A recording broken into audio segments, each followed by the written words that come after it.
আপা আপনি বিশ্বাস করেন আপা, বাংলাদেশের মানুষ ধীরে ধীরে আপা বুঝতেছে, অনেকে আপা ওই সময় আবেগে গেছে আন্দোলনে, ওরা এখন আসলে কি ওরা সরাসরি বলতে পারতেছে না যে ওরা কষ্ট পাচ্ছে, কারণ ওরা তো তাহলে যে ওরা যে আন্দোলনে গেছে তখন আমরা জাপ দিয়ে ধরবো যে কেন গেছিলি, এখন স্বীকার করতে পারতেছে না আপা। তবে মানুষ আপা খুব কষ্টে আছে, বিশ্বাস করেন মানুষ আস্তে আস্তে আপা ভুল বুঝতেছে। আপনি ছাড়া আপা বাংলাদেশে কোনো বিকল্প নেই আপা, আপনি যেই বাংলাদেশকে যেখানে নিয়ে গেছেন আপা, আপা আপনি আপা আপনি আপা আপনার আমার স্বপ্ন দেখে আপা আপনি নিয়ে আপা লড়াই করবো আপা।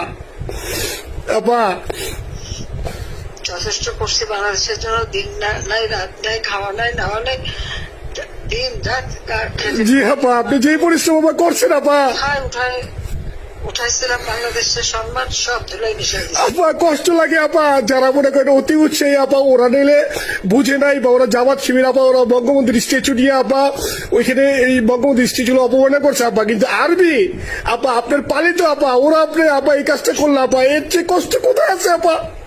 এই কষ্ট কিভাবে বুঝাবো আপা? আপা বুঝবে এইসব করে বুঝবে।